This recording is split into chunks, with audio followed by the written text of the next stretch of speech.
On today's episode, who is Richie? Well, I'm Richie, but who is Richie Surrency? Well, I'm going to let him tell you on gonstFM Off Air.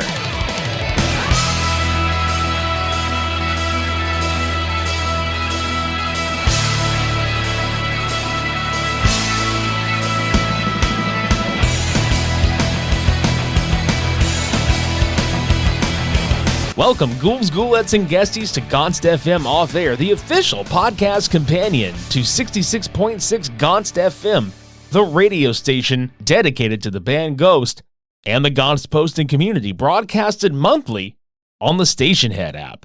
I'm your host, Richie, a.k.a. Papa X, a.k.a. Papa Me Emeritus, as so lovingly named by the Gonst posting community.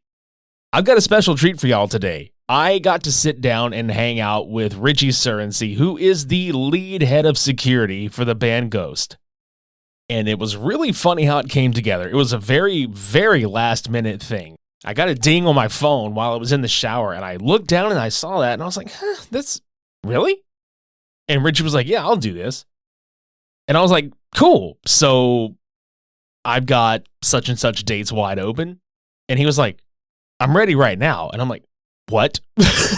So I took what was the fastest fucking shower I have ever taken in my entire life, and I jumped into my office. And when I say it was last minute, I mean, he was like, I've got like 30 minutes. And I'm like, cool. Well, we wound up talking for a very long time. I do need to point out that on his end of the conversation, he had to use his cell phone because the internet connection kept knocking him offline when we were trying to chat on StreamYard. I cleaned up the audio the best I could, and what I'm about to present to you is my conversation with Richie.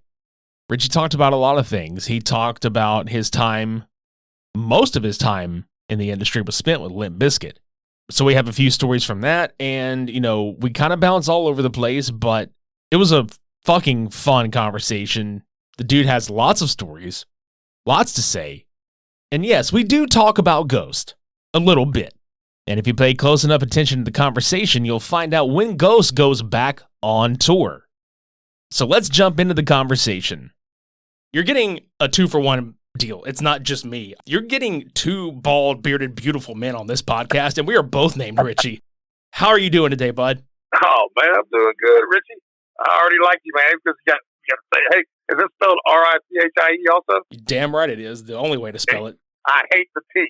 Thank you. Oh my God. I thought I was the only one. So I get that all the time. Like I'll see that shit on Facebook or text messages and I'm like, bro, my name is right there at the top. Please stop adding extra letters where they're not. I mean, dude, like, why do you like that? I don't understand. Like, Richie's the most common way of spelling. Why do you add another letter in there, dude? R-I-T-C-H-I-E? Like, come on, man. The only way that was cool was when it was Richie Valens. That was the only way that it was cool. Oh, that's right. His was with a P, wasn't it? Correct. Oh, man. I tell you, I love that. I love that movie. Oh, same. It's a great one. So, Rich, you've been working with a ton of bands over the last couple decades, really. How did you get started doing this? I'm pretty sure, like, everybody has, you know, their way into like the industry and stuff. Like, did you stumble into it? Did you, like, you know, see a band that needed the work? Or, like, how did this come about for you? Oh, pretty much, man. So it was like, you know, I started bouncing in bars when I was 18 years old. I wasn't even supposed to be there, right? So, and I was like the only bouncer at clubs, and basically in Jacksonville, Florida, where I grew up and where I still live now. We had a good rock metal following here, and we had a bunch of clubs, man, that were super cool, right? And so, but I bounced in a couple bars, and then I started. I took care of Leon Wilkinson, who was a bass player for Leonard Skinner in 1995, I think it was. And so I never toured with the guys, but I would go and pick them up and I would take them out. You know, he's legendary, man. And, you know, the Van Zant's, Melody Van Zant, I went to school with her, which was Ronnie's daughter. And so, you know, it's you know, they're from Jacksonville, Leonard Skinner is. So, you know, I took out Leon, you know, who was the bass player, great guy. But, you know, I basically just babysat him, which is pretty much what we are as glorified babysitters. So that, and then I used to work for local bands. And I worked for free, right? That was the best part. So go, and I was the one-man crew, so I would collect the money. I would start the pit. I would load the gear in. I would, I would load, unload, and it was something that I enjoyed doing. And I was like 12 years old, and right then and there, dude, I'm like, you know what? This is cool, man. I was like, I like this. I dig this, and this is kind of what I want to do. So, unbeknownst to me, I kind of fell back into it, and I started working production. I was working for this local band, and I was running Snake. I was loading trucks. I was running Spotlight for local shows in a production company called ProTech. And quite honestly, it was I kind of had my reputation from from bouncing and literally getting in scraps, bro. So I'm not gonna sugarcoat it, but it was that's where me and Fred, Limp Bizkit, Fred Durst, right? So when we were 18, I think it was 18 or 19, my dad helped broker a deal for Fred and his dad and family when they moved to Jacksonville. They lived about 2 blocks from me, and helped broker the house and the landscaping business, right? So me and Fred used to cut grass together. Oh, that's fucking cool. Yeah, man. Me and Fred used to cut grass, man. So just me and him. And, we used to go through and cut yards, man, all day long. And then he was like, he knew that I was like with this band, and we were, regionally, we were pretty big. There's a band called Sacagawea, Sakajaweeda, right? And so we were straight up metal, man. And so, we had one, we would play, go out the weekends, man, and actually I had bought a van. So you remember Napoleon Dynamite? Absolutely. Dude, so Uncle Rico's van, right, is a Dodge Santana. Yeah. Right? I had one of those, bro. Oh my God! So you were the Uncle Rico of the project. I was Uncle Rico, bro. Bro, what was great? What was great about that thing? We gutted it, and then we built like bench seats in there, right? But I had a bathroom in the very back. The beautiful thing about that van, man, was number one, it had an Alpine system there, brother. It smoked it. It used to crank, man. But you could stand up in it, right? I'm 6'1", man, and I still had 2-3 inches. So there's no other van, even though it was ugly as shit. Let me tell you, it was cool, man. We wound up blowing it up in Georgia, man. That was a whole other thing, man. But Fred is funny, which a lot of people don't know this story. I had my parents owned a real estate brokerage operation here in Jacksonville, and I got my first wife. I just got married. Oh, congratulations! Thanks, man. Well, we divorced after 8 months, but congratulations again. Yeah. Right? Yeah. Why divorce is expensive? It's worth it. So so Fred I was committing myself, and I went through real estate school, and I still to this day I just actually did my continuing education last night. You do it every 2 years, but I still have my real estate license, and I was doing real estate, and then Fred came to me and he was like, "Hey, bro, we have a record deal with 2 different record companies." He's like, "I want you to come with us, dude. I want you to drive, bam." And I'm like, "Bro, I just got married, dude, and I'm in the real estate business now, blah blah blah." But and so it was like, so he's like, "All right, bro, bam." So they would drive. So I asked him, I said, "What 2 labels, bro?" He's like, "Well," he goes, "we got MGM. It's pretty much a no-brainer, right? MGM and Flip Records, right?" And so I go, "Well, who you signing with?" He goes, "We're signing with MGM. I mean, it's kind of a no-brainer, right? Never even heard of Flip, but MGM, So he goes, and this is what he told me. He goes, "The only way we're going to sign with fucking Flip Records is if we put the van on the way to LA." Now they just got a brand new 15-passenger van and a trailer, right? So this is 1995 or 96, I think, maybe 96. So they're driving through Texas, and the guy who was driving, which is one of the reasons why I think Fred wanted me to drive, I think he fell asleep and he started veering, and the guy overcorrected and wound up flipping that van. Holy shit. All the way to California, bro. Now, do you know what record label Limp Bizkit signed on? Flip. There you go. He turned down the fucking MGM contract because they flipped that van. 100%, dude. A lot of people don't know that story, man. And so that flip record, they signed it. Jordan Schur was the president. Like, there was nobody on that label. Nobody. Right? And so they wound up signing with Flip Records. The irony of the name of that record label is not lost upon me. Yeah, right? But it's crazy, though, man. Like, and he literally, and Fred's a big believer in karma, man. And so he literally said, I mean, he turned down MGM, bro, you know, contract for Flip.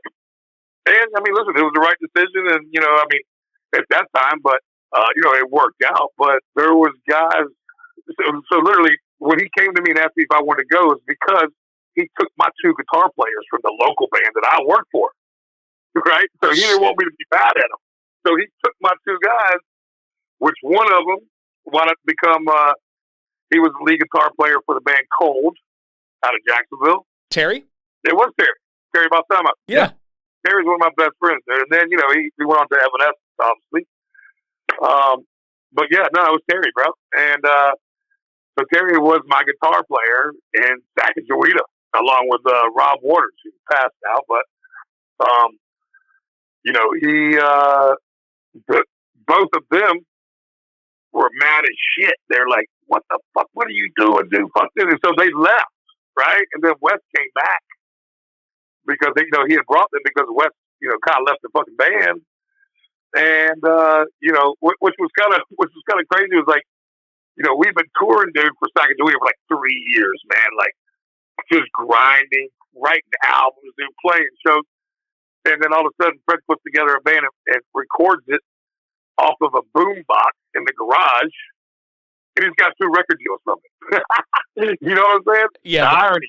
Yeah, it's fucking crazy. Like, that is a prime example, I think, of like right place, right time, right sound. No, it is, man. Because, you know, it's unfortunate, but there's a shit ton of musicians and people out there who are way better than guys that are signed. And some of those musicians will be the first ones to tell you that as well. It's right place and right time, man. And, you know, and that's what I always said. Like, you know, I manage some bands as well. And I'm always like, you know, listen, man, I don't care if there's 8 people there, bro. You go, you play like you're playing in front of 15,000, because you never know who's in the audience, man. You know? Yeah, whenever I was in a band, that's pretty much what our mindset was. You know, I played drums in pretty much every band that I was in, and, you know, we didn't give a fuck, you know, who was out there, who wasn't, you know, as far as like the number of people. We just wanted to fucking play, and we had a blast. Man, it's practice and free beer, probably. Dude, look, we became best friends with fucking ramen, bologna sandwiches, and Pabst Blue Ribbon. Oh man, I still eat them, man. Some habits never die. Same. So you play drums? I do. Oh, so then you'll like this, dude. I just got off the cruise ship with Ceny Hagar. Oh, fucking love Sam. Yeah, dude, Samy's great, dude. I mean, you know, I was with the band Journey for 9 years. Oh, dude, what era? Like what time period? Just not with Steve Perry, but I was gonna say it's either with Arnell or Jerry, right? Yeah, Jerry. I came right after Jerry was done. Like I guess he went up to start singing and nothing came out. I mean, listen, it's brutal to sing that Steve Perry stuff, bro. I mean, it's like, you know, and that's probably one of the reasons why Perry's not back. Is, dude, I don't know if he can hit that shit anymore. The thing with Steve Perry is like he did a solo album like not very long ago, and it's good. And he made an appearance with I can't remember the name of the band off the top of my head. Yeah, it's like a 3-piece band or something he did. I saw. Yeah. Right. Yeah, because but I mean, if you know, it's kind of like if you put him on like I don't know. I mean, I know it's tough. There's like Arnell, you know, who's one of the sweetest guys, man, in the business, bro. I mean, he's like, you know, he's great, man. But he, you know, that's the business. You know, I think people forget that, you know, the vocal cords are a muscle, and you know, you have to sing from that. You have to sing from that diaphragm, man. And I mean, listen, you have to go and learn how to warm up and warm down.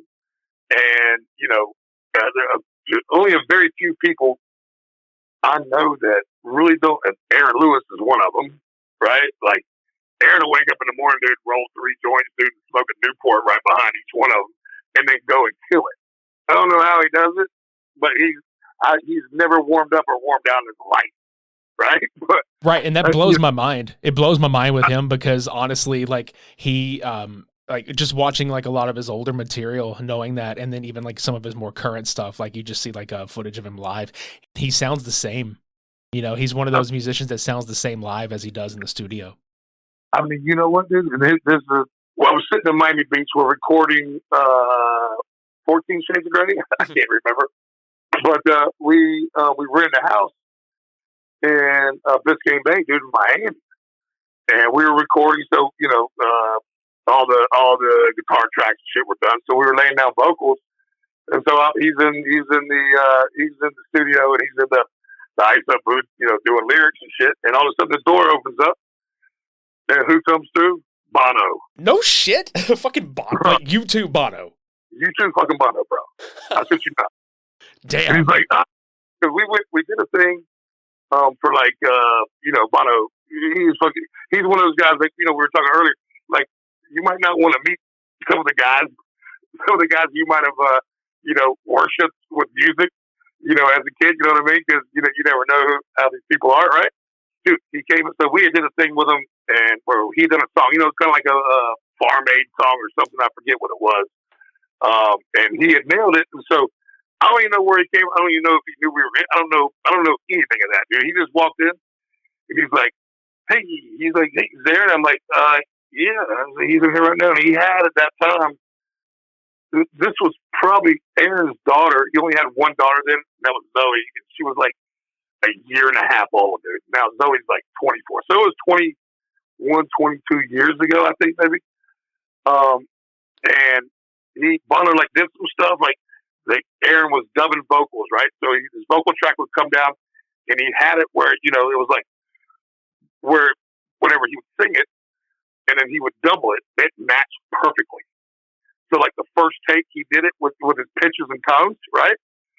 And so, and Bono had this little thing in his hand. I don't even know what the hell it was, but he was like, he goes, that's fucking incredible. He goes, I can't believe. And like the double, when he doubled it, it was the same tone. Because this is incredible. Now, this was the day before Thanksgiving, right? And so, Aaron came out of the booth and came in. I'm just sitting there. I'm like, because I'm a huge U2 fan, bro. So, like, and so we're sitting there, and Aaron was like, hey, Bono, man, we have a house, dude, right on the water, and in Biscayne Bay, about 30 minutes from here. If you're not doing anything for Thanksgiving, man, come and eat, man. Let us know. I'm like, yeah, man, I'm deep frying a turkey. I guarantee you're going to go back for seconds. Right? And so he goes, yeah, you know what? He goes, I might do that, man. I might do that. So he leaves. I give him my number, right? And so it's like 3 o'clock, and I'm like, man, this guy ain't calling, dude.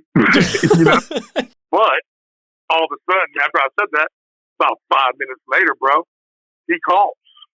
I just want to make sure I got the address correct. I'm like, yeah, bam, here's the address. About 20 minutes later, I said, I'll be outside waiting on you.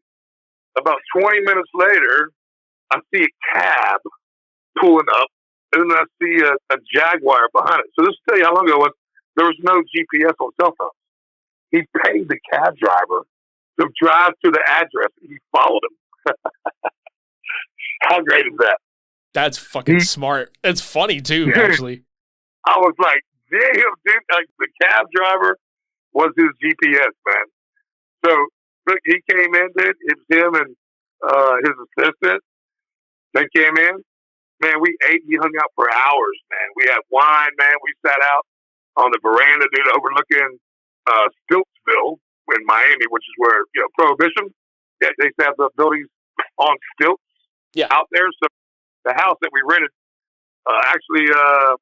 what's his name? Tyson? What was his R&B singer? Was his name Tyson? Yeah. Oh my God, that name Fuck, dude, that just fucking unlocked core memories for me. Shit. Right? So it was nice. So one of the video he did was shot in his house that we stayed in.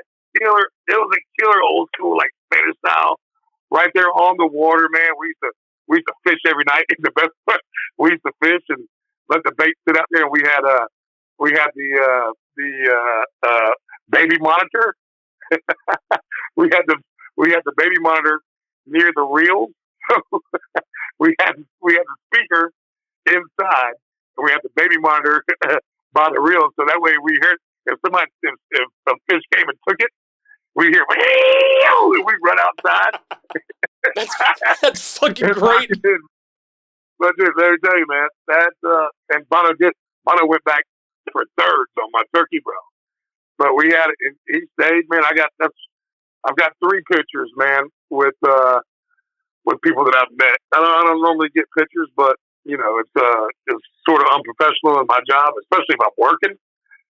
But Bono, you know, we weren't really working on that one. But I got one with me, Bono, Aaron, our producer, Josh Abraham. So on that day, man, that's here at my house. And then the other one I got is me and Hugh Hefner. That of was, course. that me dick, you know. And then the other one I had when I was with Nickelback, Tiger Woods, man, he came to a show.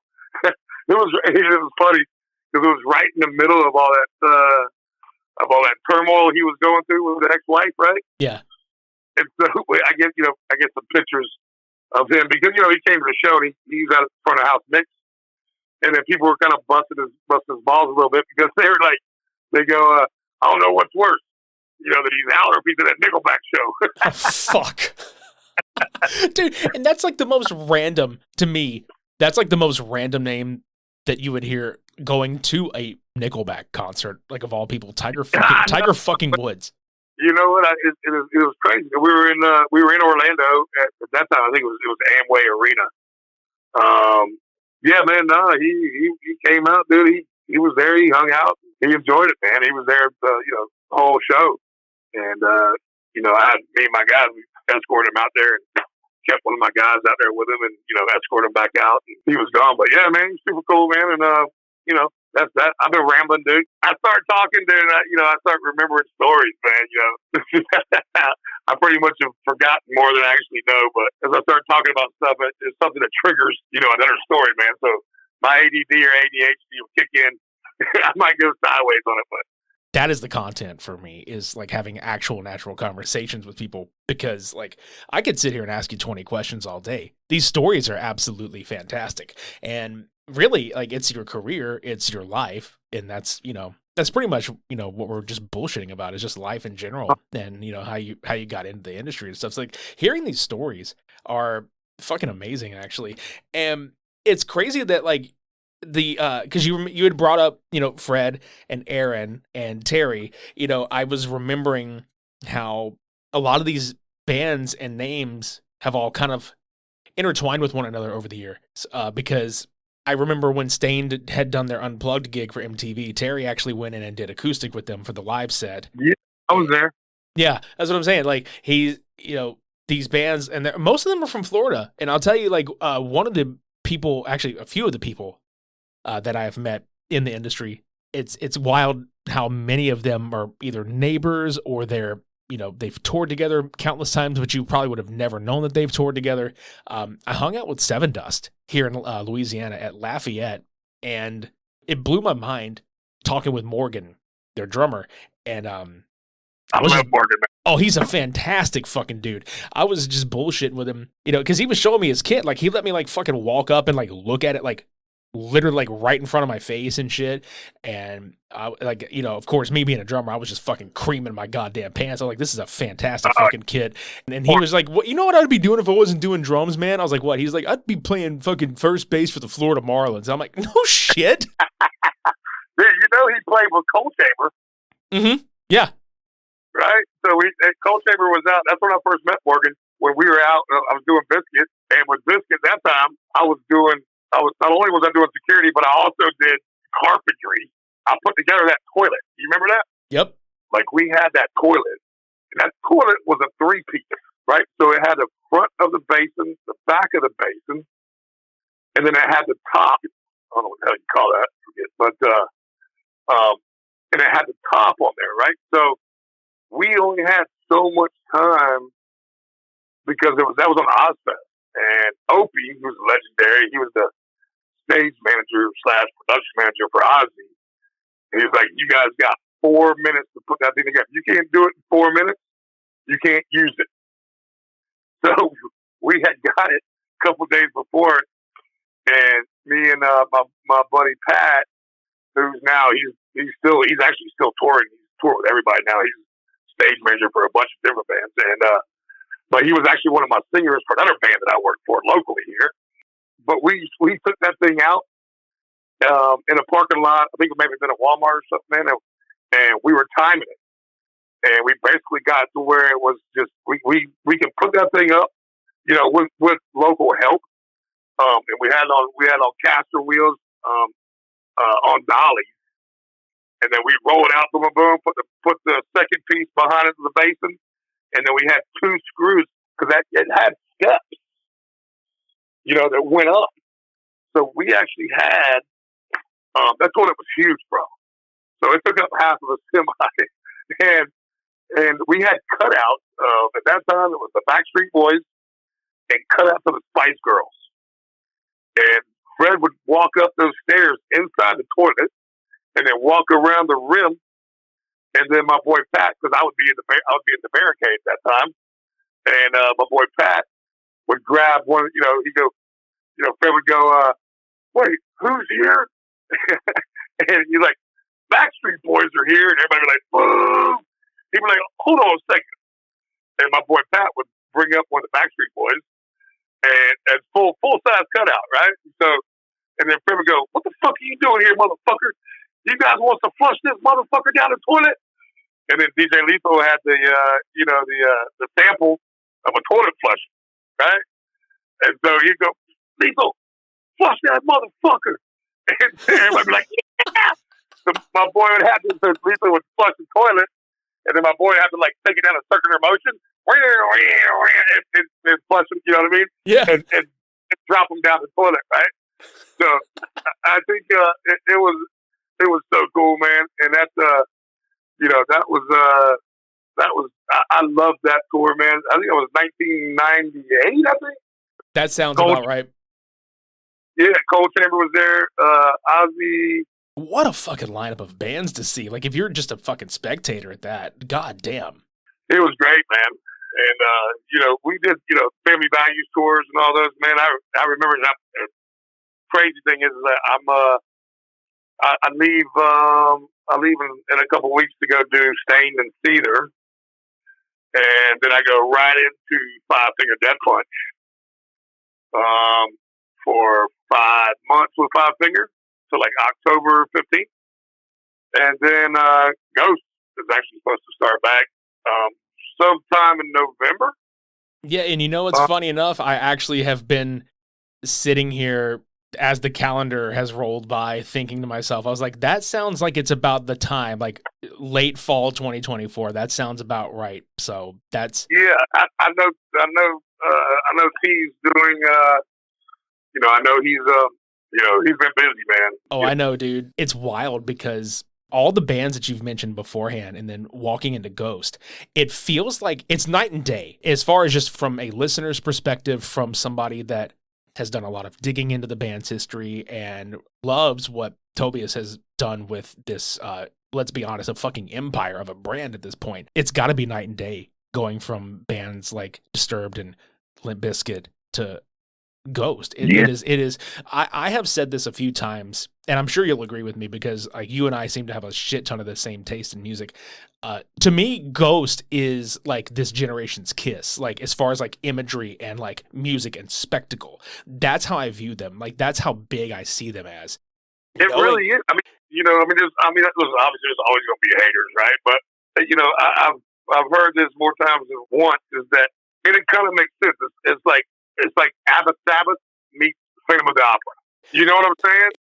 ABBA, you compare me to Black Sabbath and Phantom of the Opera, fuck, a home run, bro. Goddamn right. Some people say it's like Scooby-Doo music. I don't really get that too much. You know what I'm saying? But like, what's crazy is that,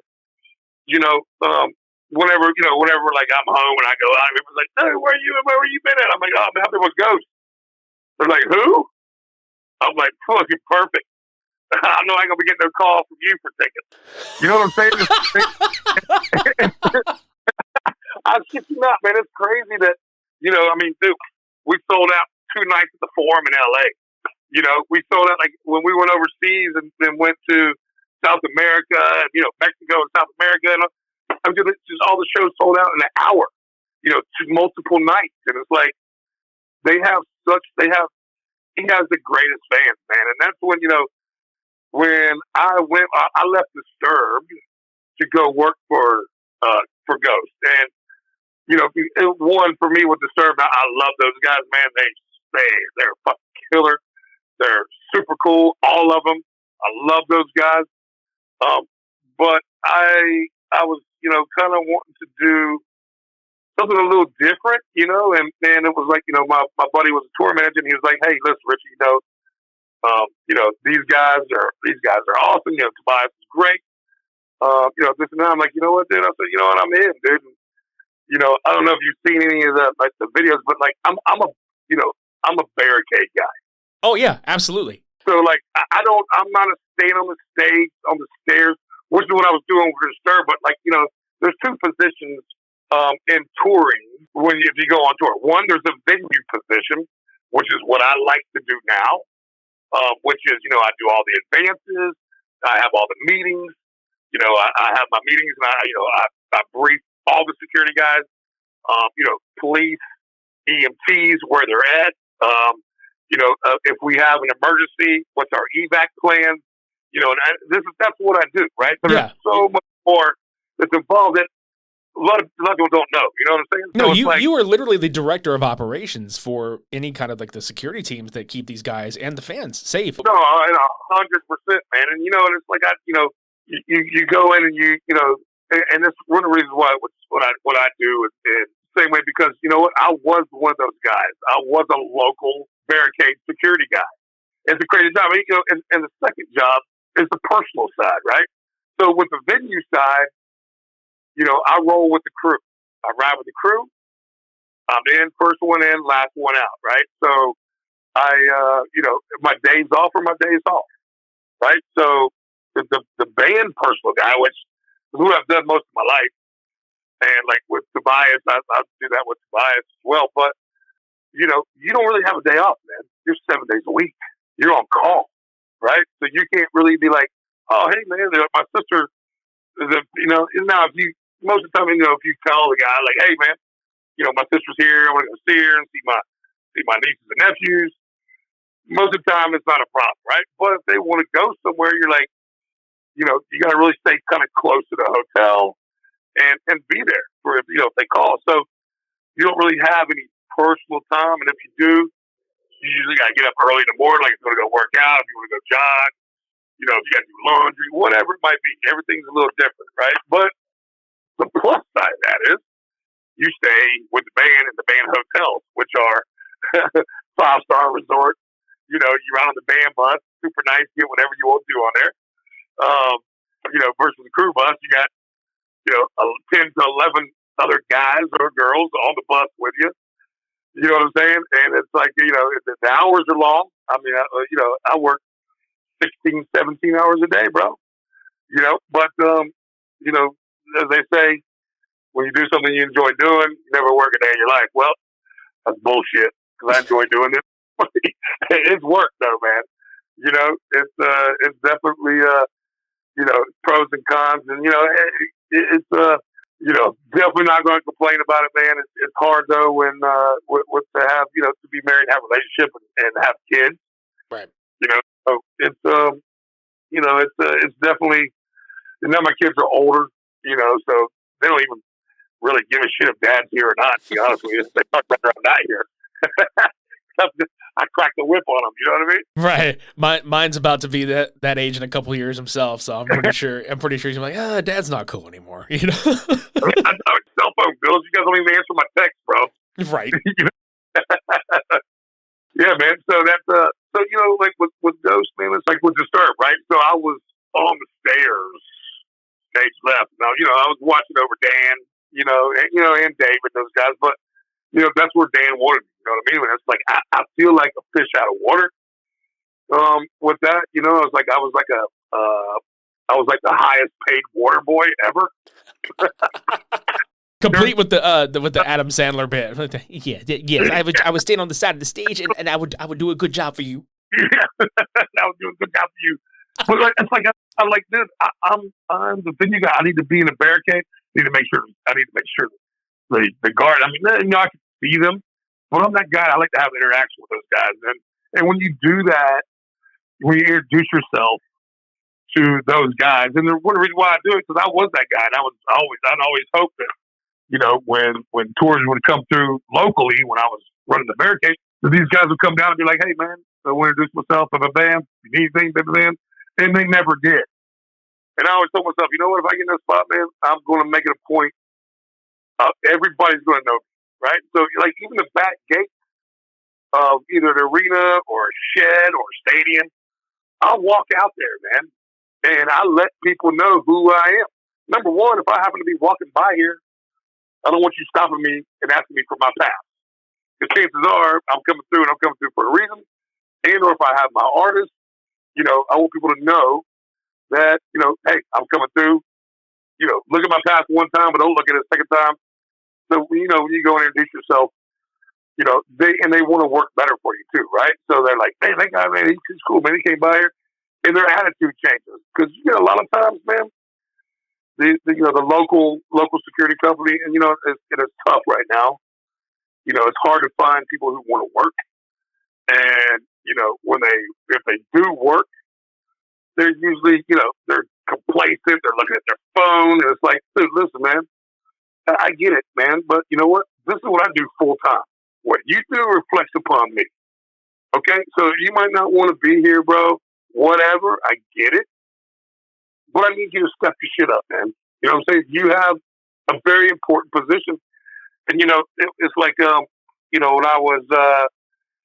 when all the shit was going on, from, Orlando and, overseas and, in Paris and, potential attacks, it's like, first thing I did, man, is I thought about, like, where is the soft spots at venues, whether it's an amphitheater, whether it's an arena, and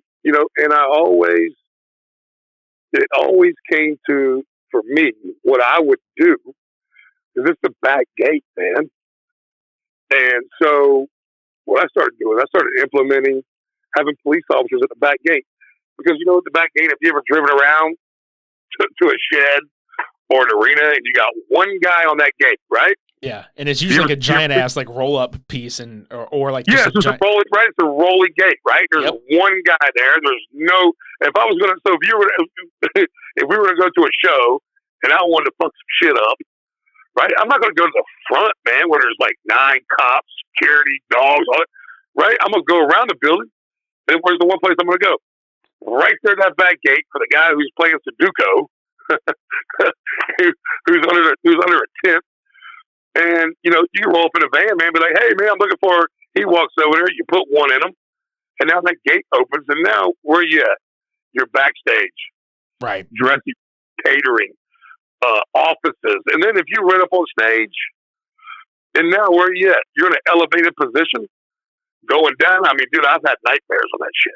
Yeah, I believe it. I believe it. And it's not even necessarily like, maybe from experience, but it's just like, fuck, what if, that's what I was going to say a little bit earlier too, is that like, just from me, and on behalf of, the Ghost posting group that I'm in, where it's a shit ton of Ghost fans. We listen to music of all kinds, but we fucking appreciate you and your teams at all these shows, keeping us and the band safe, because at the end of the fucking day, you got like, you do your work and Tobias does his work. But like at the end of the day, the goal is to make sure everybody's safe and having fun. That's it, man. I think I meant to say this earlier too, because I get on my, I got like 75 things going on in my head. But with the Ghost fans, man, they have literally made being back in the barricade fucking awesome again, man.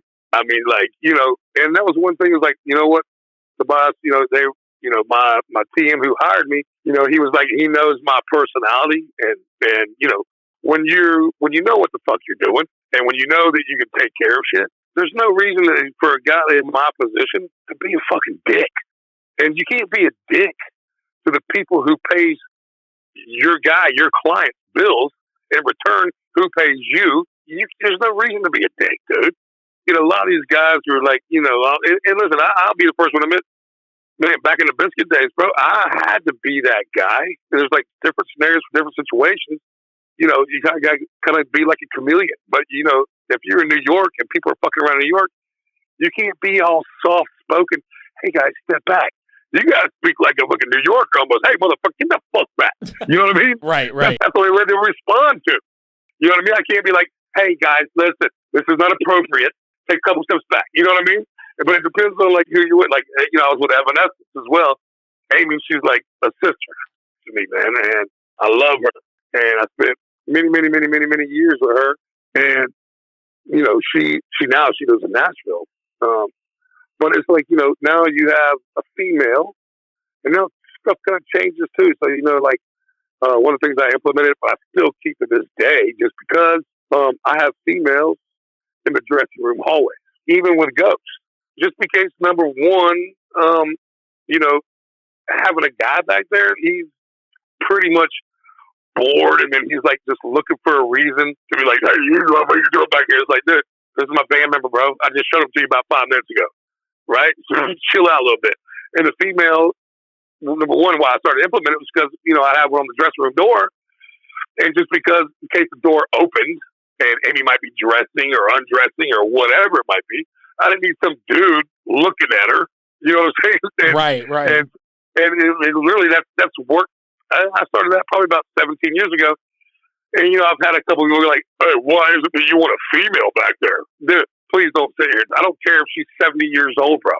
You know what I'm saying? Like, you're trying to hint to me. Well, like, my band guys want to, like my band guys want to see, a woman back there. No, bro, that's not what it is. And number one is, you like to think that having a female back there, that most guys, men, or anybody would be respectful. So, if you had a female back there or a woman who was 60 years old, and she says, hey, you can't come this way. You would hope, and it does happen, hope still now, but, okay, yes, ma'am, sorry. You know what I mean? Absolutely. Versus some dude back there going, hey, you can't come fucking back here. Yeah, exactly. Right? Because you're gonna get fucking masculine ego and another masculine ego yeah, fucking right. having a dick measuring contest with each other. 100%, dude. And I still to this day, even if there's no females, but like, with Ghost, we have some females. And, it's like, I still keep that to this day, man. I still have females back there. And honestly, quite honestly, they do a better fucking job than most guys back there, man. They are always on alert, always paying attention. And, you got dudes that are kind of like, you got the guys who are like in the barricade watching a concert. So I'll just kind of go there and be like, hey, man, you enjoying the show? Yeah, man. All right, cool, dude. You keep watching them. I'm going to put a shirt on you. You're about to buy a ticket. I will replace you super quick, dude. I mean, I've had guys turn around and just stare at them in the barricade. Like, dude, really? I really have to bring this up in a security meeting that barricade guys should not be turning around and watching the band and not the crowd, right? But with the Ghost fans, man, it's been a pleasure down there, man. And I've started implementing things that kind of, I've always been one to give pics out and and take care of them, in the front. And I used to have a bug sprayer back in the day. Like with festivals or if we were doing stuff outside where if they didn't have water hoses, I'd fill up my bug sprayer, man, and spray people down because I was on the other side of that barricade before. And it gets hot as fuck. It gets hot as shit, dude. And you know what? That's where, I don't know if you ever knew that with Limp Bizkit, we were in Australia and I lost a person there. She died. And so that's why I don't fuck around with that shit, man. We started pulling people out because people were screaming. They it was like you said, it's hot. If they had been spraying people then, it literally could change the whole demeanor of yourself. Just get a little bit of water on you. You know what I mean? Yeah, because what happens is, for anybody out there that has been to a show, or maybe those that haven't been in that position, because I know at my age, I'm buying balcony seats these days, and I'm buying, 100%. right. Because I remember the first time I was ever in that position, just having any kind of water or anything. It's scary. It is scary because people don't realize that in that crowd, if you don't look up and try to get above the head, I call it kind of the human skyline, if you will. If you don't get your head above that to suck oxygen, you have none, and then your body start overheating and all this other shit. You get clammy and you fucking get dehydrated and you pass out, and that's that. End of story. Yeah. Oh no, 100%, man. And it's and everybody's just squished into there, man. And it's you can't even, you got some dude's armpit that probably smells like ass. And you got people who are drinking beer. And then if you drop down, dude, now, the heat from that, and you're trying to suck in air, dude, it's just hot, nasty, stale. And if you're 5'4", surrounded by a bunch of, and you're just smushed in like a sardine, man, it's brutal. Yep. So the whole time that I'm in the barricade, and I've done this forever, is I'm going through and I'm looking as far as I can look, 7, 8 rows. I'm looking for little people, big people, whatever, and I'm looking to make sure that they're okay. I've had everything. I've had, there's a guy who pulled a knife during the Stain show. I had a guy who pulled a knife out in the pit, and literally they're like, "This guy's got a knife. He's in the pit." So I'm like, "What?" I jump up. I jump up over the barricade, and literally it parted like the Red Sea, bro. I've never seen anything like it before. Ever. It literally went back about 15 rows. As soon as I was going over it, everybody just stepped aside. Dude, I'd get the fuck out of your way too. Jesus Christ. Dude, it was a straight shot for this guy, man. And I saw him. It was like there happened to be like a light on him, and he was standing there and he had a knife in his hand, dude, and I took his ass out, bro. I've had mace pulled out into a pit. It's crazy, man. But, I love it. And I love the fact with the Ghost fans, man, that, they're special, man. I love them. I love being out there, man. They are definitely hardcore fans, man. And I love it, man. We really are, dude. And, I have met people in this community. I've said this several times on both my radio show and this podcast. I have met people from all walks of life in our gonst posting group, which is it's our shit posting group. We make jokes and we make memes. Everybody's got memes and stuff, but this is so much more than that. There's a strong sense of family here, and I stress family because we all give a shit about each other. We love each other, and it's when you go to a ritual, when you go to one of the rituals and you see your fucking people, dude, that is a sense of belonging. And you, and I'm meaning you as I'm talking to you, you are very much included in that because it's very rare that a community takes such a liking to your profession, because most of the time young punk ass motherfuckers are just they get pissed when you guys are trying to protect, if you got to pull somebody over a barricade and move them, people get pissed, and it's no, you're doing your fucking job. But we appreciate that shit because we as a community, I don't think have ever felt more safe at a show than when we've gone to a ghost show. We see you and your team, and we know we're going to be fucking taken care of if shit goes down. And you know what, man, that's good to hear, man. I appreciate it because it's we, like I said, we, when you're in the barricade, the majority of your work, if you know what you're doing, you've done it right. Which I say was just in advance, which is in the advance of where I have my numbers, what time I want people there.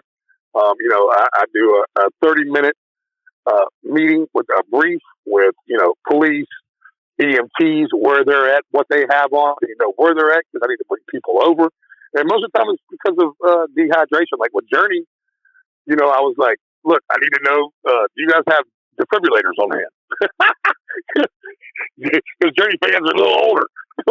Right.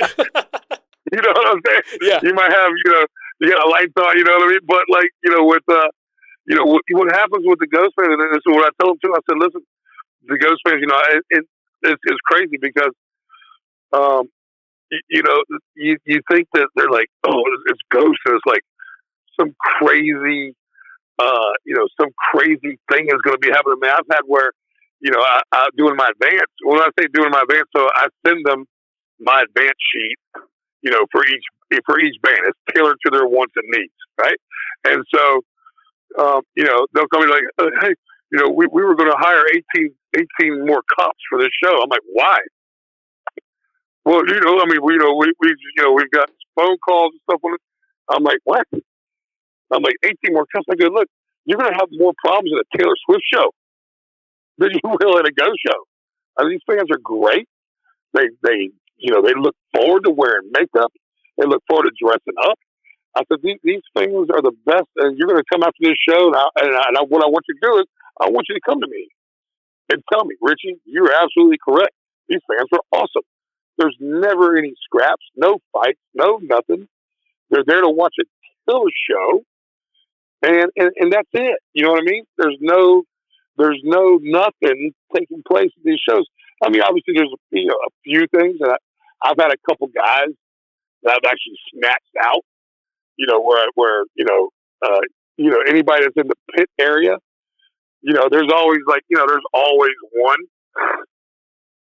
or two guys there, especially if you got an opening band that, like we just had the opening band, what was the name of those fucking guys? They're from Sweden too. Amon Amarth, right? So Amon Amarth, they've been around like 90, I think they used to carry bags for Moses. They've been around for so long. And they look like it. And they look like they did too, which is the best fucking part. Like they're legit.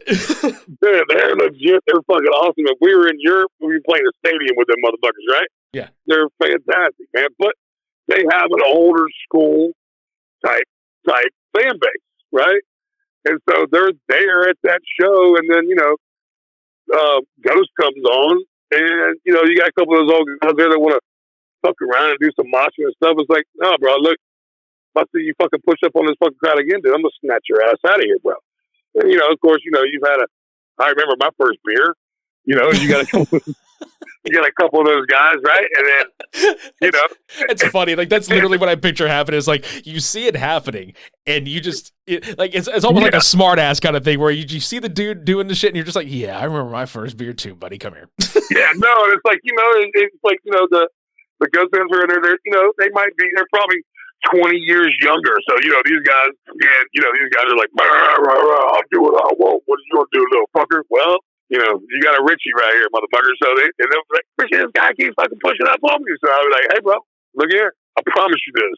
You don't stop me, I'm going to snatch your ass up out of here, bro. Yeah, because little known fact, another name for Richie is Dick. And we can be if pushed far enough. That's right. Hey, I'm a Gemini, dude. Trust me, there's two sides. I'm a Capricorn.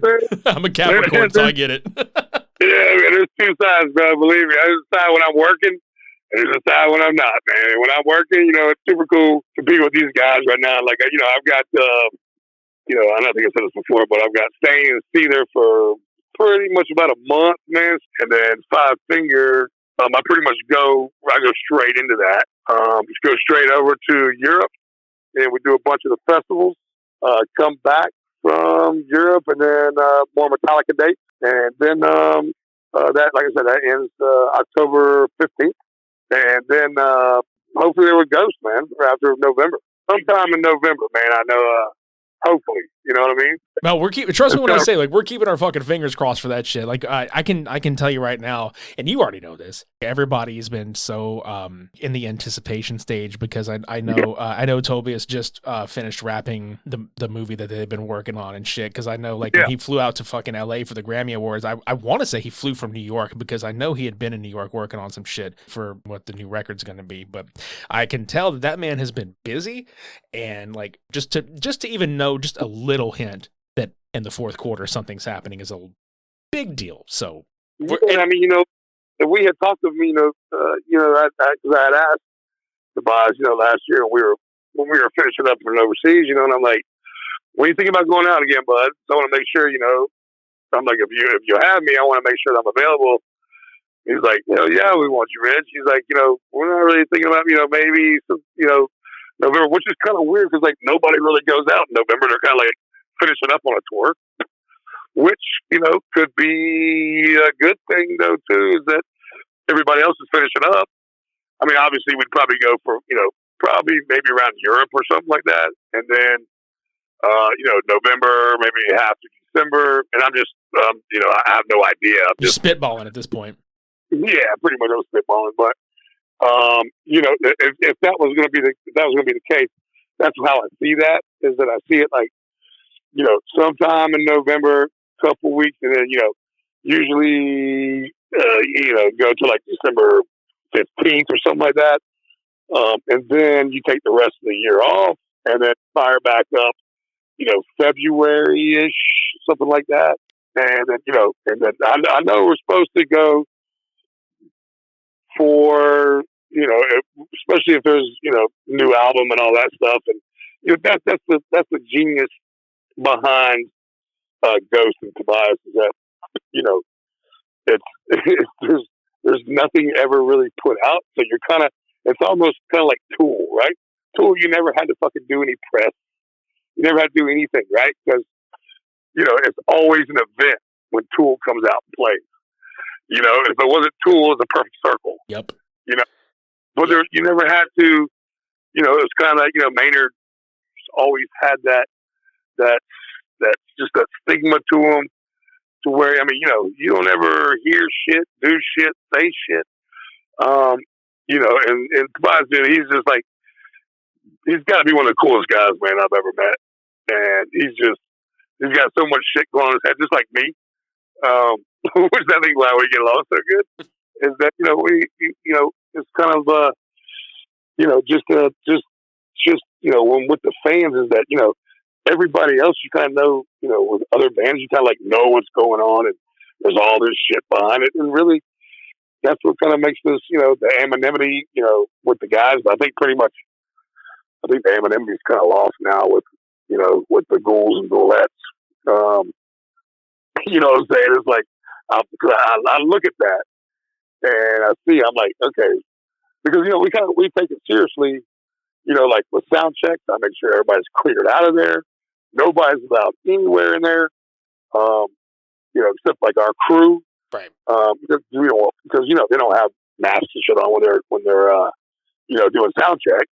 It would be pretty fucking cool if you guys had ghoul outfits, though. Like, like security needs ghoul outfits. I'm just going to say that right now. But I mean, you see what I wear, dude. I wear a black shirt, a vest. We have our pin. You know what I mean? So everybody that's not like really a part of the show, but everybody that's like can be seen. That I mean, you got Jesus, right? You got Kevin, right? They bring out Papa dude, they shock them and bring them back to life. They're wearing it as well, right? On stage, Enid, Tex, myself, Pyro guy, we all wear, black pants, or black shirts, black tie, and, a vest, and then, the ghost pin. Which, at first I'm kind of like, what? I've never worn anything but, stuff that I could, I've never worn anything like, long shirts and vests and all that shit, right? With any band. And now all of a sudden you guys have like the crucifix insignation on like your... I mean, you know what, dude? I mean, you know what? It was like, man, I look forward to dressing up and doing that now, man, because it goes with the whole, it goes with the whole production, man.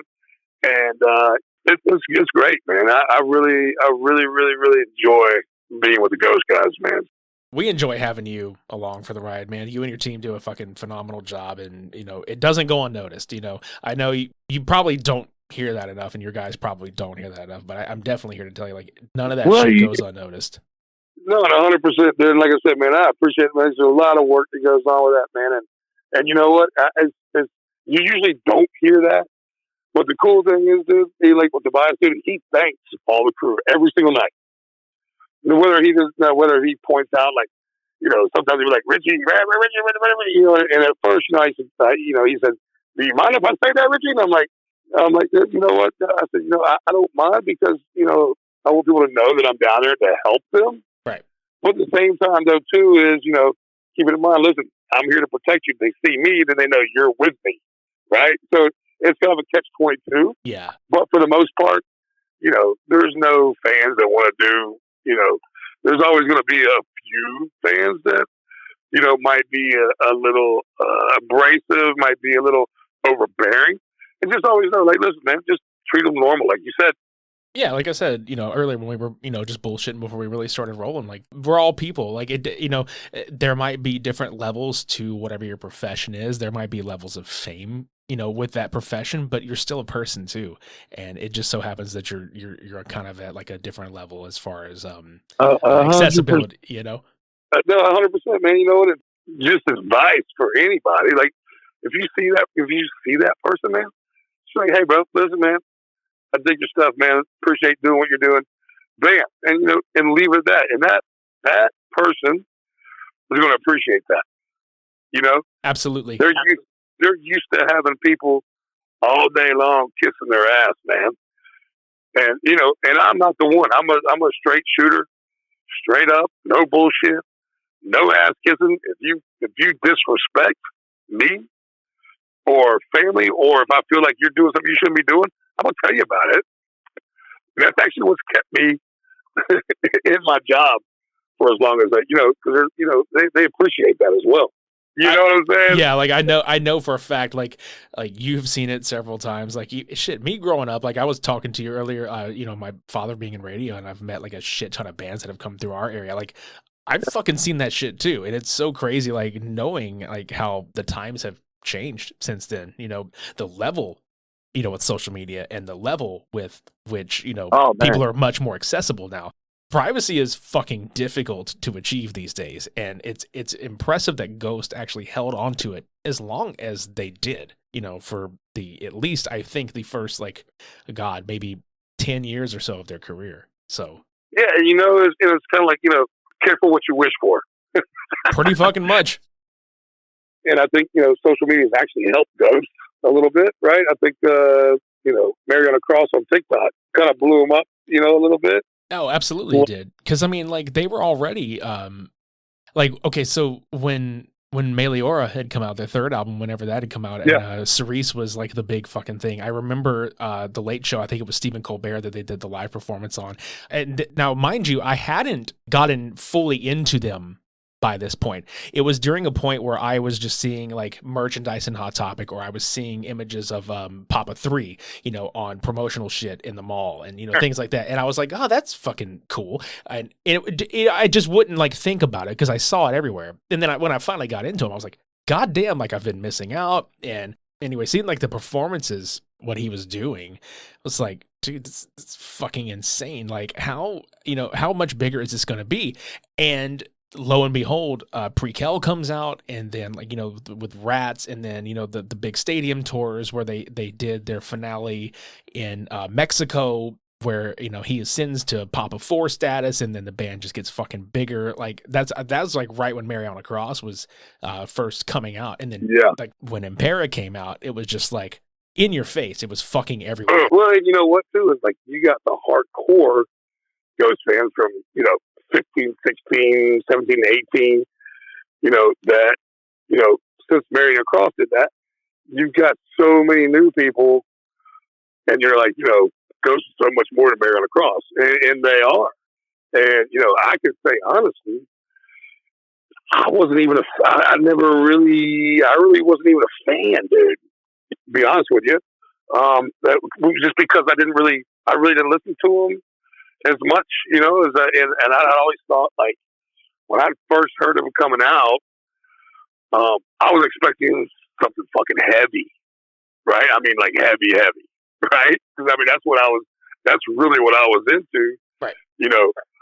Which so was Tobias, right? Which was unbeknownst to me, like he loved to say like, Testament, Obituary. The old school death metal. I mean, I'm almost 53 years old, right? How old are you? 38. Okay. So, like, I'm almost 53. So, like, for me, it was a lot of old school, like Sick of It All, Agnostic Front. Oh my God, Agnostic Front, dude! Holy shit, that's another fucking band I have not thought about in so long. Jesus Christ! I mean, bro, even like Biohazard, Propane. Pantera. Dude, I remember when Pantera was a fucking glam rock band. Like not many people like talk about that shit, but I thought that shit fucked. I don't care what anybody says. That shit was good. Yeah, shit good. I mean, dude, that shit was righteous. King Diamond. Dude, I'm a humongous fucking King Diamond and Merciful Fate fan. Like, I mean, yeah, Merciful Fate, bro. Yeah, that shit fucking rips. I mean, dude, Obituary. They're from Lamb of God, dude. And, I mean, even back to old school, DRI, Cramps, fucking Dead Kennedys. Oh, dude, Dead Kennedys fucking rip too. I fucking love them. Then you would never hear me say it back in the day, but The Cure is one of my fucking favorite bands as well. Oh my God, Robert Smith is one of my musical fucking heroes, dude. Like that kind of like the way that I look, like like we FaceTimed a little bit earlier. Like you see the way that I look, it's people look at me and they're just like, oh, they immediately think obviously like metalhead and shit like that, and I get that a lot. But I'll tell you, like right fucking now. Like I told you, I went to a fucking Depeche Mode concert last year. Like I'm gonna ask you, how was that, bro? It was so fucking good, really fucking good. And they killed it, and they sounded exactly as they did on record, if not better. It's one of the few shows that I've gone to where I'm like, this band is better live. And when you can pull that off, dude, like you're fucking good as gold. Yeah, man, 100%, man. That that's like I did Depeche Mode, and I flew to Italy to do the European Music Awards, and I was with Evanescence, and I think it was 2001 or 2, I think, or something. And it just so happened that our rep over in Europe was working with The Cure as well. And she came over and she saw us, and we have like these cubicles in Europe, like a festival. We got these cubicles and they're all dressing rooms, bam. So I'm sitting out front of it at that time because they didn't give me my security guard. I was pissed off. I finally got one, but so she came over and she's like, you got us. Who else you with? She's like, well, I'm with The Cure. I'm like, hey, you fucking shit me. I'm like, do me a favor. I'm like, you get something signed for me? I don't ever ask for shit, but man, I love that. And Love Song is one of my fucking jams. And so she goes, she was like, well, and then she's like, I'll leave at the hotel for you. I was like, all right, cool. We're all sitting in the same hotel. So I got back to the hotel. I had a red light blinking. Like, oh, we have something down here for this. So she got me, and I have it now. Of course, it's one of my prized possessions. Where it says it was their dressing room sign. It said 2001 MTV European Music Awards, and it said The Cure down the bottom, and all the guys signed it, man. That's fucking phenomenal, bro. Let me tell you, man. I was like, oh man, like record reps. I have a good time fucking with them. And I'm like, hey, you taking us out to dinner tonight? You guys spend it, before when reps and A&R reps, when they had a credit card for the record label, you're taking us out tonight, you're buying dinner, bam, bam, bam. They're like, yeah, okay, no problem. Now you don't even see that shit. But, I used to bust their balls. I never bothered her ever again, bro. Man, the music business is a crazy business. And, it's kind of that thing, man, where, be careful for what you wish for. And like right now, I work with bands, man. I really, I really just gotta help more bands.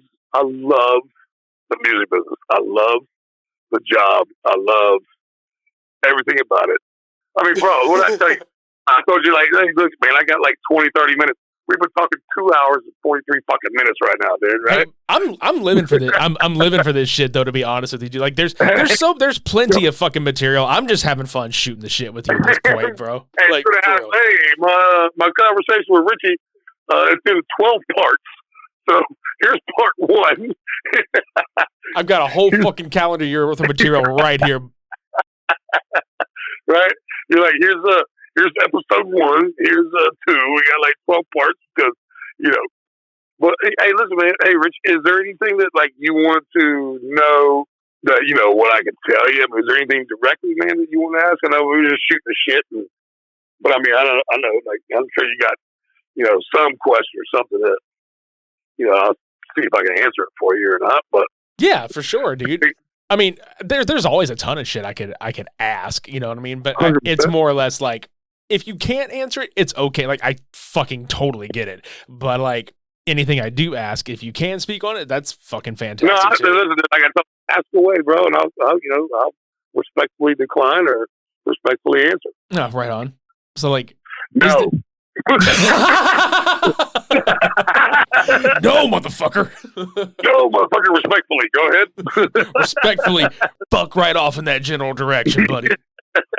I mean, I think, bro, you are smart enough and intelligent enough to know what I would answer and what I wouldn't. But, correct. As far as because I know a lot of our listeners are clamoring right now, not just for an album, but for the concert from LA that they filmed. Obviously, like there's a big movie project that has been in the works for quite some time. And knowing what I know about this man, it wasn't just like oh yeah, so we're just going to shoot a movie. I'm sure this motherfucker has had this planned out for like a pretty good fucking bit. Like I know everybody watches like the chapters videos and shit like that. Like do you have any kind of like insight on any of that? Let me see how I can put this.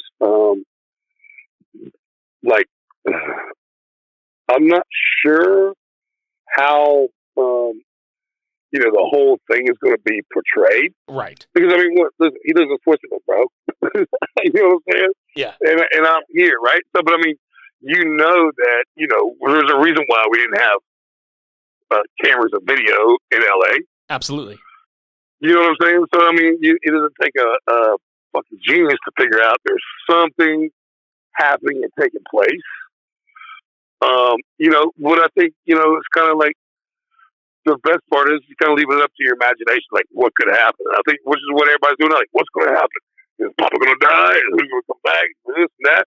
And you know what? Even if I knew, I wouldn't tell you. But I'm gonna honestly tell you, I don't fucking know either, dude. And like I said before, dude, if I was your buddy and I'm at your house, dude, and you're like, oh man, just go to my safe, dude. Here's my combination. I don't want to know your combination. I don't want to know any of that, to be honest with you. Yeah, because I feel like at the end of the day, somewhere, like, because I remember you saying like you weren't even into them at first, and it's like I know by now you have to be at some part in your brain as a music fan, as a musician yourself. It's like I still want that element of surprise too. No, 100%, dude. Like I don't want to know. I mean, just because if something happens, dude, I don't want to be on that list because that puts me in a precarious position, right? To where, like, okay, who did you tell? Well, I told Richie and like 3 other people. I don't want to be on that list, dude.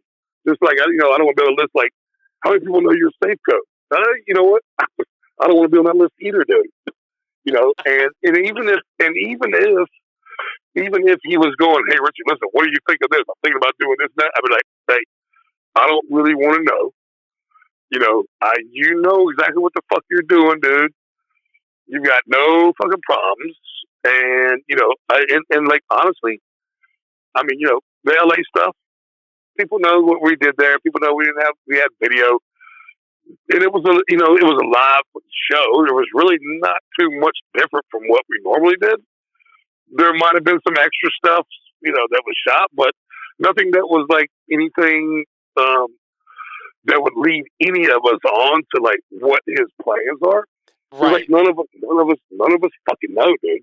No, because the thing that I think that this is going to be, and it's just one of many speculatory things. Like it feels like there's going to be some type. Did you ever watch? I'm sure you did. I mean, fuck, you've probably worked alongside them before. Did you ever watch Metallica's Through the Never movie? Oh, hell yeah.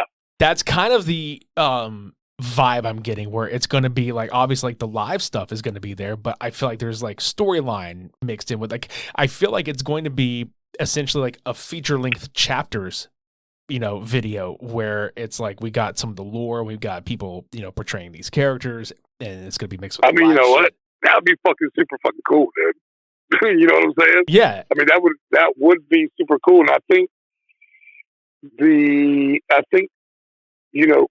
with those guys, I think that, and with P, I think, that's the whole thing. I think that's why, he keeps stuff close to the chest, and which you should, man. Like, you don't know who the fuck you can trust, period. Right. And, there's some people like, I'm the shy.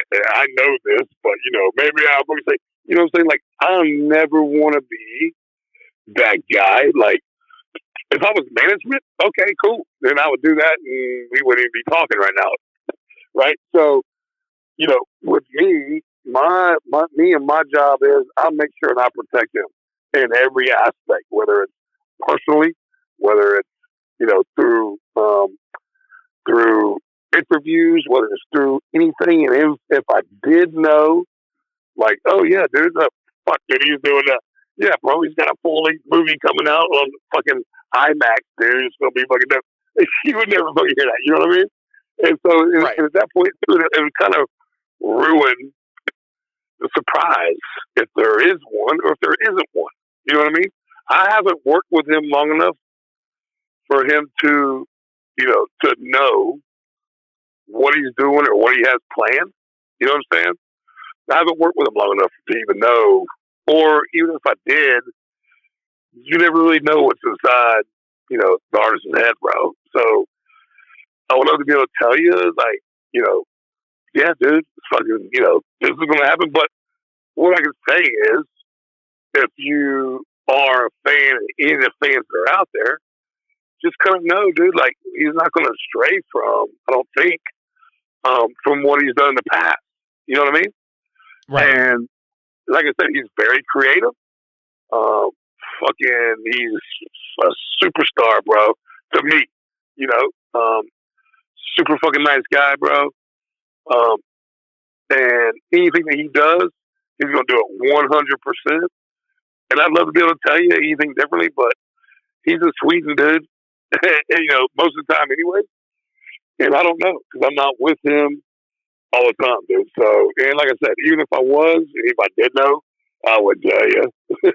Yeah, and it's not even like I would want you to. Like, honestly, like, no, exactly, dude. It'd be fun, I but mean, it's like, why? Even if I could drop a hint, like, oh, just wait and see, dude. It'll be out certain day, dude. I really, honestly, have no idea. I'm just going off what he told me last year, right? So, because he was like, hey, Richie, and I'm like, and I asked him, I said, hey, I want to make sure I'm available, dude. We're doing this. And he's like, well, we're kind of hoping we do November. And I leave it at that, dude. Like, I don't press him. I don't want to, like I said, dude, I don't want to know anything that could put me into a precarious situation. If something ever leak. And it's like, that's the whole thing behind these guys, dude. I can assure you this, whatever he's doing, or whatever he's putting out, whatever he has planned, this could be fucking killer. There is one thing that I'm sure you don't know. Like, if you didn't know, like, most of the other shit, like, the only other thing that I would probably ask movie wise, even, just in general, not even just you, just in general, is he likes the kids. He likes the kids to Starbucks. I love the kids tip. Dude, I started drinking my fucking coffee that way because of him, to be honest with you. Like, seriously. And it fucking, right? Everybody doesn't like that shit. But yeah, go ahead. I got to mainline my fucking caffeine on my flights, dude. Like, that's literally what I fucking do it for. So, but like, I think like the biggest thing is where does it get released? Like, is it like, do you think it goes theatrical? Do you think it goes streaming? Do you think it goes straight to like Netflix, YouTube? Like, you know what I'm saying? Like, it's almost like the opportunities, obviously like home video, like, it's going to be like physical, like Ghost is infamous for doing like really good physical media and good physical objects for their merchandising and shit. But as far as the movie goes, you have to think like, where the fuck does this go? You know what? Honestly, man, I don't think it's that kind of fucking movie, dude. Like, I mean, and again, dude, I'm fucking shooting off the hip, man. I don't know if it's I don't know if it's the kind of movie that can even go to any of that shit, bro. I mean, like, I don't fucking know, dude. Like, I think if I was, like I said, I think that if if anything was to come out with that, I think it would just go like to where it is now, dude, like YouTube or something, dude. Like he would do it like. I mean, that's kind of what I'm thinking. I don't know, dude. And honestly, dude, I'm fucking shooting you straight. I don't know what his fucking plans are. I have no idea, but I don't see it like a theater movie. I could be wrong, but I have no idea. I have no idea on his plans of what he's doing with any of that shit, dude. With the new album, with video, and again, I would not want to know. True. Because I would not want to be that guy where if something did come out, dude, that like, oh, fuck, Richie, he might be suspect. Fuck that. I don't do that. I don't do that shit. Right. But if you look as a Ghost fan, I mean, like, if you go and look at, when what was the last one that came out? Where Cardinal came out, and it came back to the backstory of Papa and when he was with Imperator, right? And with the clergy, right? So I mean, you see how that progressed with the videos in there. It's kind of thrillerish, right? My personal opinion. I don't know why he would, kind of stray from that. I think he likes more underground shit and more artistic and more like, not a big hype or something like that. I don't see him doing anything like that, man. But that's, again, this is my personal opinion. Like, and I don't know what the fuck he's doing. Like, honestly, I probably talk to him once or twice a month, dude, just checking on number one. A few things that were brought to my attention from fans that he should be aware of. Two, I don't, and nor do I ask him. I don't ask him like, hey, bro, what you doing? Are you recording, man? What are you doing? You know what I'm saying? I don't ask him any of that shit. You know what I mean? So, when I talk to him, it's more of a, personal friends checking on you, bro, making sure you're good. You need anything, let me know. I'll fly to Switzerland maybe, but whatever. I can tell you this, that we were in Chicago, and we had a show there, and he was like, hey, Rich, will you go with me over here? So we went to this guy's house. This guy has the largest art collection of album covers that were originally drawn like in the stages, it's crazy what this guy has. This guy, I mean, from every fucking rock band. I mean, dude, it was killer. And it was incredible. And so, he didn't even know this guy, right? He talked to him somewhere doing something, and he was like, if you're ever in Chicago, you want to come see. So we literally went to the guy's house, bro. Beautiful house. Guy has buku fucking bucks, bro. But he's a metal rock guy. And the guy's got the entire upstairs of his place is just wallpapered in old school rock and metal, album covers, pictures, artwork that was like the artwork before the album cover was done, right? So like from the artist, he sold like maybe the beginning sketches of what the album covers, like Maiden and fucking anybody you can think of, dude. I mean, it was literally probably 2,000 square foot of nothing but that shit. And it was fucking awesome, right? I mean, from like horror movie shit. I mean, this shit, I can't even really fucking even tell you what was all in there because it was like so much. Like, I can't even fucking remember except for it was the fucking coolest shit ever. and it was fucking bad. We spent like 2 hours there, right? We had a show. I'm like, dude, we better get back, bro. Get caught in Chicago traffic. But he was captured in that, man, as any artist would be, and and really appreciated the artwork and appreciated, just the guy doing this shit, bro. I mean, it's like, it's an obsession. The guy he's definitely had an obsession with this artwork, bro. And it was like, and obviously you can tell that he enjoyed showing it off, because, he walked through and tell you everything behind every single painting, picture, poster, everything. And it was super fucking cool, man. One last question before you go. Yeah, go, bud. Favorite Ghost album? Maybe favorite Ghost songs. I mean, for me, I love Pinnacle to the Pit. What's your fucking favorite song? What's my favorite song? Conclavi Condio. Really? Fuck yeah, dude. Look, I'm an Opus Eponymous guy through and through. That album fucking rips. I love Little Sunshine, dude. As well. That song it's heavier than people give it credit for.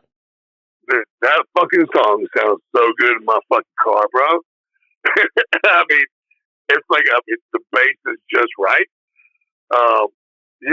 Obviously there's, Cerise is definitely one of mine as well, but Square Hammer, I like Hunter's fucking Moon too, dude. Dude, Hunter's Moon fucks real hard. I love that song. There's one song, I'm trying to think of the fucking name of it, Hanging Around. God damn, Hanging Around is... Right? And well, the funny thing is, that's a fucking cover, and it's a good goddamn cover, too. That's what I'm saying, bro. It's like, dude, it's fucking catchy as shit, bro. Yeah. Oh, god damn. It's actually playing through my phone right now. I hear it on accident. And funny enough, whenever Richie started playing the song, he actually ended our conversation on the phone. So that's my entire conversation with Richie Surrency, head of security for the band Ghost. You can listen to past, present, and future episodes of gonstFM Off Air by subscribing to us on Apple Podcasts, Spotify, or our YouTube channel. Please be sure to leave a rating and review on Apple Podcasts. You can leave a rating on Spotify, and you can leave comments on Spotify and on YouTube. If you want to join the fun on Gonst posting on Facebook, or if you want to sign up on Stationhead to come listen to a gonstFM radio ritual, or if you want to buy some merchandise from us, scroll to the show notes below and click the corresponding links. And so, my dearest Gonslings, this episode comes to a close. Some of you I will see in internet land. The rest of you I will see in Gonst posting. Take care of yourselves, and remember, until next time, in Gonst we tronst. I'm Richie, and I'll see y'all next time.